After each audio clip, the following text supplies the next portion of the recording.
If you can't take care of my sister, we're getting a divorce. It's been 2 months since my sister-in-law, Mary, returned from overseas and started living at our house. I felt like she was taking advantage of me every day, and the stress was becoming too much. I decided to talk to my husband about it to see if we could fix the situation, but he got really angry and said he wanted a divorce. I argued that this was a drastic decision, but he wouldn't listen to me.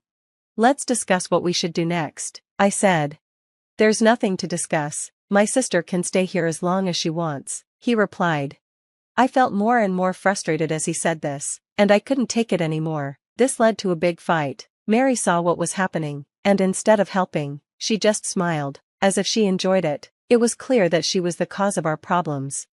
I didn't understand what Mary was thinking. 2 months ago, she had returned from abroad after getting divorced and losing custody of her kids. She was heartbroken and decided to live in a hotel instead of going back to her parents, who would ask too many questions. Soon after, she started visiting our home, claiming she was lonely. One day, after a week of her visiting, I came home from work, and my husband stopped me from going into my own room. Hold on, don't just go in there, he said. I can't have my sister living in a hotel forever, so I let her use this room. He decided that Mary could stay in my room without even talking to me about it first. All my things were still in there. This is a problem. You should have discussed it with me first, I said. Why are you being so selfish? Just let her make herself at home. She's been through a lot, losing her marriage and her kids, he replied. His words made me feel guilty, as if I was the one in the wrong. I stayed quiet, unsure of what to say. He then told me to always knock before entering my room. After that, Mary started treating my room like it was hers and began acting like I was her maid. You came home late. I'm hungry, so hurry up and make me dinner, she demanded. I had already prepped a meal, so I told her it would be ready soon. I'll be playing a game in my room, so call me when it's ready, she said. When I knocked on her door to let her know dinner was ready, she came out and frowned at the food. I don't like pasta. I can't eat this. Make me a steak with sides, she said. I don't have the ingredients for that, and it will take too long to make. Then just order takeout, she replied. I've already cooked pasta for 3, please just eat that for today. No way, order takeout now. I felt stuck. My husband insisted that I should just go along with Mary, but I didn't know what to do. If I shared my feelings, he told me to think about Mary's feelings, which made it hard for me to respond. Mary, knowing her brother was on her side, started waking me up in the middle of the night. I want ice cream, go buy it now. What time is it? It's 2 a.m., I said. The convenience store at the gas station should be open. Come on, get up, she insisted. I was just about to fall asleep. I have work tomorrow, so I needed a break. Whenever I said no to Mary, she would run to my husband and tell on me. This meant I got scolded and had to go get ice cream in the middle of the night. Mary never helped with cleaning up after meals or any chores around the house. Instead, she demanded that I clean her room every day. Just to be clear, her room was actually my room, which she had taken over. Her requests kept getting worse, and now she was asking me for money. Sorry, that's not possible. If you need money, ask your brother, I told her. I can't believe you're refusing. I'm going to tell my brother again. Are you okay with that? She said. I had been following her orders because I felt sorry for her situation, but I knew that if I gave her money now, she would just keep asking for more in the future. So, for the first time, I stood my ground and refused to let her boss me around. When my husband got home from work, Mary cried and told him I had upset her. Catherine, why did you make my sister cry? He asked. I didn't make her cry. I just said no when she asked for money. She doesn't do any chores and treats me like a maid. I'm emotionally exhausted. It's been over 2 months since she moved in. Can't you do something about it?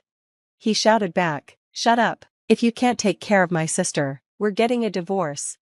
My husband was furious and insisted on a divorce. I argued that this was too extreme, but he wouldn't listen. I suggested we have a proper discussion about what to do next, but he said there was nothing to discuss. His sister would stay in our house as long as she wanted. I felt my frustration grow as he casually said this. I couldn't handle it any longer, and our argument escalated. Mary watched us and didn't try to help. Instead, she smirked, clearly pleased with the chaos she had caused. I had no idea what Mary was thinking when she said, I'm going to make you regret this. My name is Catherine, and I'm 27 years old. Right now, I feel like I'm being manipulated by my sister-in-law. My parents divorced when I was young because of my dad's cheating. After that, my mom raised me alone, but she passed away from breast cancer when I was 19. Since then, I've had friends, but the loneliness of not having family has always been there. I've kept that loneliness hidden. During that time, I met my husband, Bob. After being together for a year, we got married 3 years ago. The excitement of our early days has faded, but I have been thankful for the family I gained. However, recently, Bob lost his interest in work, quit his job, and now only works part-time 3 days a week. This added to my worries, especially with Mary entering our lives. When Bob and I got married, Mary was living abroad and was already pregnant with her first child, so she couldn't attend our wedding. We never got to meet because we lived so far apart. I had always heard from my mother-in-law that Mary was kind and considerate, so I never expected her to be so selfish. Her behavior left me confused and frustrated. The day after our big argument, I came home from work, and Mary was grinning, holding a handful of cash. The amount seemed way too big to have come from Bob. "Mary, where did you get all that money?" I asked. "I sold some bags and jewelry I found in the bedroom," she said. "Wait, you mean my room? Where else would they be?" She laughed. I rushed into my room and checked my closet, but my mother's heirloom bags and jewelry were gone. "Why did you sell my things?" I demanded. "Because you wouldn't give me any allowance," she replied nonchalantly. "Those were family heirlooms." "Good, you didn't need them anymore," she said with a smirk. "That's not the point. Where did you sell them? Tell me now." "Chill out. I sold them at this place called Super Thrift Shop, but good luck getting them back." I quickly headed to the thrift shop to buy back my things. Since she had just sold them, I thought I could still get them back. When I arrived, I learned some shocking news. They had a rule that only the person who sold the items could buy them back unless there was proof that they were stolen. Without evidence, I was stuck and could do nothing. I knew about the thrift shop's rules, but I was so upset that I forgot about them. As I walked home, I felt a strong desire for revenge against my sister-in-law. I decided I would get to the bottom of this, starting by cleaning my room. Another week passed, and I was still at the mercy of my demanding sister-in-law, putting up with my husband's anger along the way. Finally, it felt like the moment for a showdown had come. Like any other day, Mary treated me like a maid, and my patience was wearing thin. As evening approached, I ended up arguing with Bob. "I can't keep living like this. If you don't treat my sister better," I started. "Are you threatening me with divorce again?" he interrupted. "If you don't change your attitude toward Mary, I might have to," I said. Lately, it felt like Bob thought that bringing up divorce would make me stay quiet and obey him. He always looked down on me with arrogance, while Mary stood next to him, laughing. Then, the doorbell rang. I opened the door and found my mother-in-law standing there. "Long time no see, Catherine. Can I come in?" she asked. "I'm happy you came. Please come in," I replied. "Mom, why are you here?" I asked, noticing that Bob's expression darkened when he saw her. Mary didn't look happy either. She didn't even smile at the visit. I was confused about why she wasn't excited to see her own mother. "Oh, I didn't know you had a friend over," my mother-in-law said when she saw Mary. "What are you talking about? She's your daughter, isn't she?" I replied. "Oh, stop joking. Mary just had her second child. She even sent me some photos recently," my mother-in-law said, pulling out her phone. She showed me a picture of the real Mary, who was still happily married overseas. The woman in the photo looked completely different from the person claiming to be Mary standing in front of us. As the woman tried to leave the living room, my mother-in-law firmly stopped her. "Who are you?" she demanded. "Well, I am a friend," the woman stammered. "Yeah, she's my friend," Mary quickly added, but it was clear they were both panicking. That's when I revealed her true identity. "So you aren't Mary after all. I always thought it was odd. You must be Bob's mistress." "What are you talking about? Don't spout nonsense," she shouted.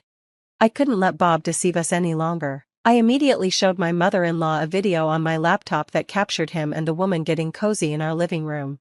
Bob tried to grab the laptop from his mother to stop her from seeing it, but I stopped him. "What is this?" my mother-in-law asked, looking shocked. "You better have a good explanation," she warned. Bob hesitated, so I stepped in to explain everything. "This woman, who claims to be Mary, has been staying at our house for over 2 months. Bob let her live here out of pity because she went through a divorce and lost custody of her child. On top of that, She sold my mother's heirlooms at a thrift shop without my permission. The video showed this woman happily talking about how she made money selling my mother's heirlooms. She even suggested to Bob that they should go out and have fun with the money. How could she do something so awful? My mother-in-law said, looking furious. What happened to the heirlooms? She asked. They can only return them to the person who sold them, so they are currently at the thrift shop, I replied. Then, I turned to the woman, who looked very uncomfortable. You are Megan Foster, aren't you? No, you're wrong. Don't make baseless accusations. Do you have any evidence? She said defensively. It's pointless to pretend you're innocent. You may not know, but I'm the manager of the super thrift shop, I said. Huh? I didn't see you there, she stammered.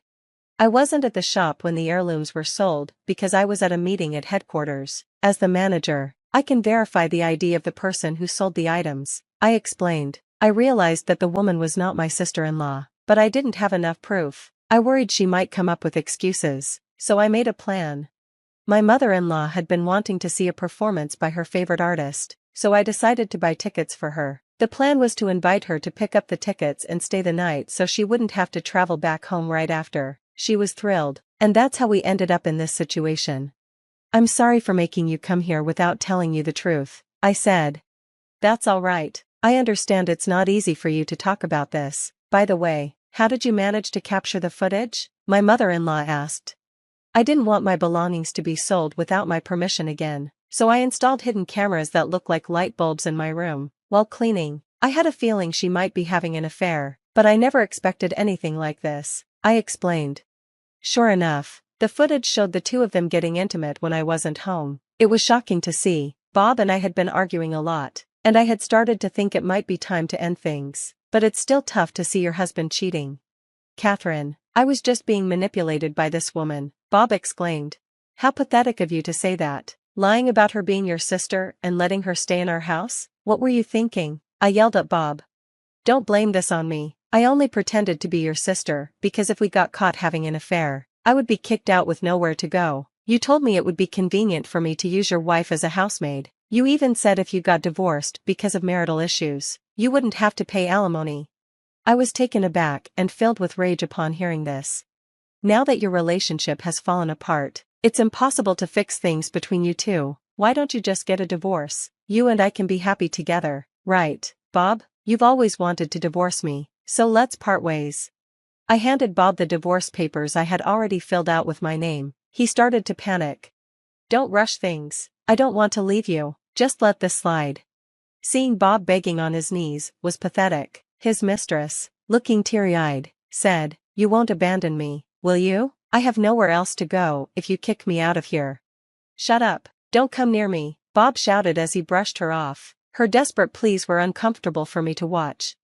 Instead of focusing on Bob, I conveyed something important. You don't have to worry about where to go.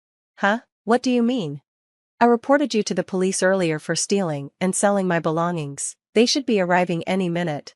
As the sound of police sirens grew louder, the woman realized the situation. I'm really sorry. I've learned my lesson. I won't do it again. If apologizing was all it took, then we wouldn't need the police, would we? I said, presenting her to the police as the one who stole my belongings. She was soon taken away.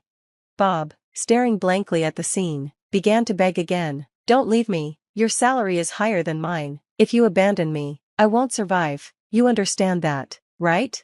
You don't have to live a lavish lifestyle. Besides, you need to work more than just 3 days a week. You'll have to work more to pay me alimony. I'll pay the alimony, but can't we find a way to avoid a divorce? No chance. My mind is made up. Sign the divorce papers now. With my mother-in-law urging him, Bob reluctantly signed the divorce papers. Hey, about the alimony, can you deduct it from our division of assets? He asked. There are no assets we built together. My savings are from before we got married, so they're not for us to split. I've been covering most of our living expenses since we got married, so I'm in the red. Bob turned pale upon hearing this, but my mother-in-law and I ignored him and kicked him out of the house. After getting rid of the villain, a sense of sadness lingered that evening. My mother-in-law and I sat together, sharing drinks and having a heartfelt conversation. I got back my mother's heirloom bags and jewelry with enough proof that they had been stolen. My divorce from Bob was finalized quickly. I demanded $20,000 each in alimony from Bob and his mistress. Bob was disowned by his in-laws and broke up with his mistress, who had been released from jail. They constantly argued after that. My mother-in-law, worried about me being alone, reached out to me regularly. Through this experience, our bond grew stronger than ever. Fast forward 3 years, and I stood in a chapel wearing a wedding dress. I held the hand of the man who had eagerly waited for me to walk down the aisle, as we vowed to love each other forever. I felt tears of happiness rolling down my cheeks,